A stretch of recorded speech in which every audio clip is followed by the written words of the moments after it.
A very warm welcome to one and all. My name is Avni Athri and I am your teaching faculty for psychology.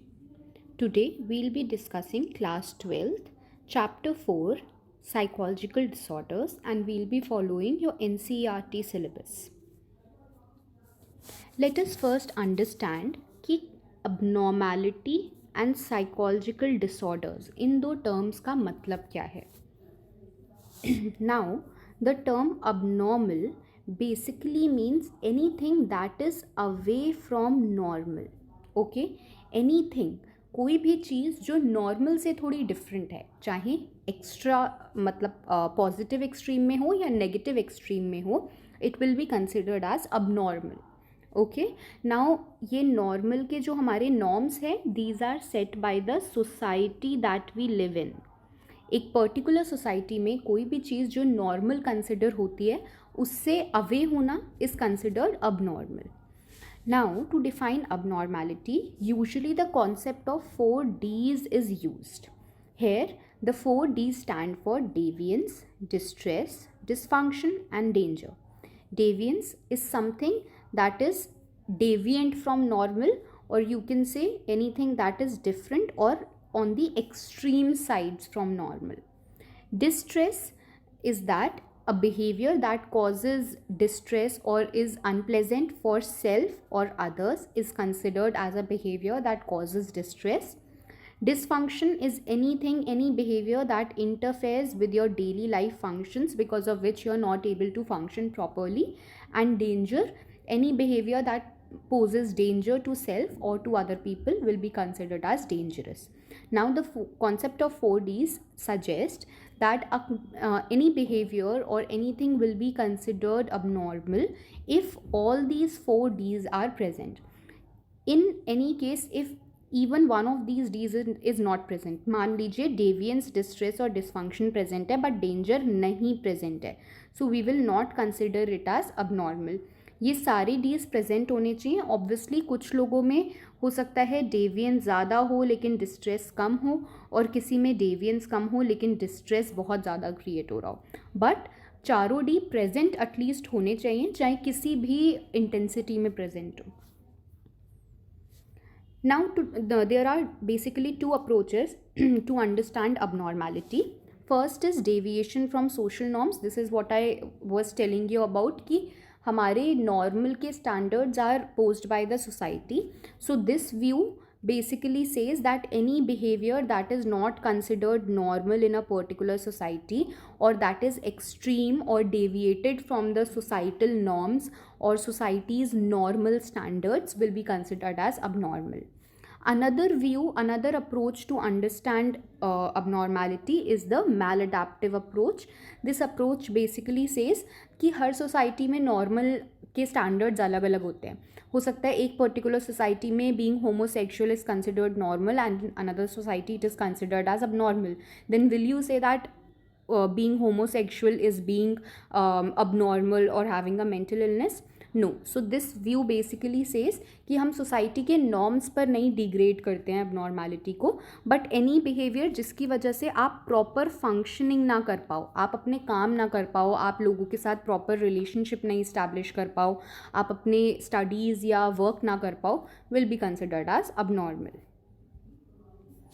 Now let us discuss the history, a brief history of psychopathology, or you can say abnormal psychology. So there are three, जितनी भी history है उसको हम 3 parts में divide कर सकते हैं. One part talks about that any behaviour, the cause of any abnormal behaviour is super natural और मैजिकल फोर्सेस, कि ईविल स्पिरिट आपके अंदर आ जाती है. एंड बिकॉज ये कॉज बताया जा रहा था abnormality का, so obviously exorcism was considered to be the prescribe treatment for this, कि एक्सॉर्सिज्म करो, आप इविल स्पिरिट्स को निकाल दो बॉडी से, तो ऑटोमेटिकली आपका बिहेवियर abnormal से नॉर्मल हो जाएगा. Another approach was the biological और ऑर्गेनिक अप्रोच विच कंसिडर्ड कि बॉडी में कोई डिफेक्ट होने की वजह से, और if any function of your body is not, any process of your body, any biological process is not working properly, there's a defect there, then that is the cause of abnormality. The third approach, the psychological approach, says कि हमारी thinking, feeling या perception में अगर कोई इनएडिक्वेसीज हैं, then that is the cause of abnormality. If you work on that inadequacy, the behavior will become normal again. So in the history, the very first that we have is Hippocrates, Socrates, Plato and Galen. These are four main Greek philosophers जिन्होंने initially psychology में abnormal behavior की बात करी थी. They gave the organismic approach or you can say the biological approach. यहाँ पर Galen का view is considered very important. So Galen ने 4 ह्यूमर्स की थ्योरी दी थी and he said that the 4 elements which are earth, air, fire and water, these 4 elements combine to form 4 humors or you can say body fluids. ये चारों elements मिलकर हमारी body में 4 fluids बनाते हैं which are blood, black bile, yellow bile and phlegm. And अगर इन चारों में कोई डिसबैलेंस हो गया तो there it causes abnormality. All these 4 humours are related to different temperaments. तो जो भी आपका फ्लूइड ज़्यादा हो जाएगा, आपका वो टेम्परामेंट ज़्यादा एक्सट्रीम फॉर्म में दिखेगा. Now this view of 4 humors is very similar to Indian notion. Indian notion में अथर्ववेद and आयुर्वेदिक टेक्स्ट्स में त्रिदोषा की बात करी गई है कि 3 दोष होते हैं, वात, पित्त और कफ.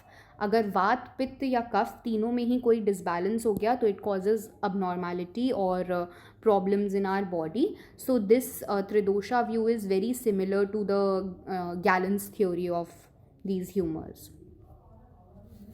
Then came the time of Middle Ages. During this time, demonology and superstition gained a lot of importance, and to treat abnormal behavior, witch hunts were done.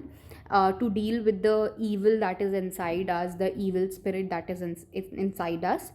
During these times, Saint Augustine also wrote about feelings, mental anguish and conflict that goes on inside us. And actually the concept of modern psychodynamic theory, which talks about id-ego and superego and conflicts, is based upon this Saint Augustine's theory only. Then came the Renaissance period. This was a very important period. Here John Ware talked about psychological and interpersonal conflicts. So he basically said कि हमारी life में जो conflicts होती हैं, जो stress create होता है, जो हमें परेशानी होती है, that causes abnormal behavior. He also, along with this, he also said that अगर witch है, अगर कोई evil spirit है, तो that evil spirit requires medical treatment and not exorcism. Then came 17th and 18th century. This was considered the age of reason and enlightenment because a scientific attitude developed towards mental illness. लोग scientifically mental illness को देखने लगे and there was a lot of compassion, a lot of sympathy, a lot of love for those who were mentally ill, and because of this there was this reform movement during this time. During this time, deinstitutionalization was also done to provide community care to those who were mentally ill. उनको community में ही रख कर के उनका treatment होने लगा instead of कि उनको आप एक जेल में बंद कर दो. सो दैट इज़ वाई, क्योंकि इंस्टीट्यूशंस में नहीं रखा जा रहा था, उनकी कम्युनिटी में ही उनका ट्रीटमेंट हो रहा था. That is why it was known as de-institutionalization.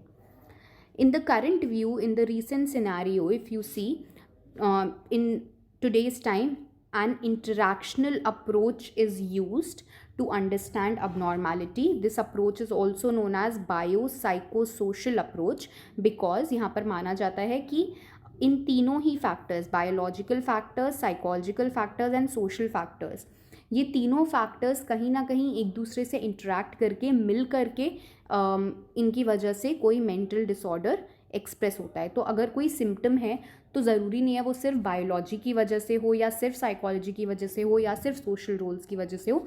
तीनों का ही कहीं ना कहीं थोड़ा थोड़ा फैक्टर होता है.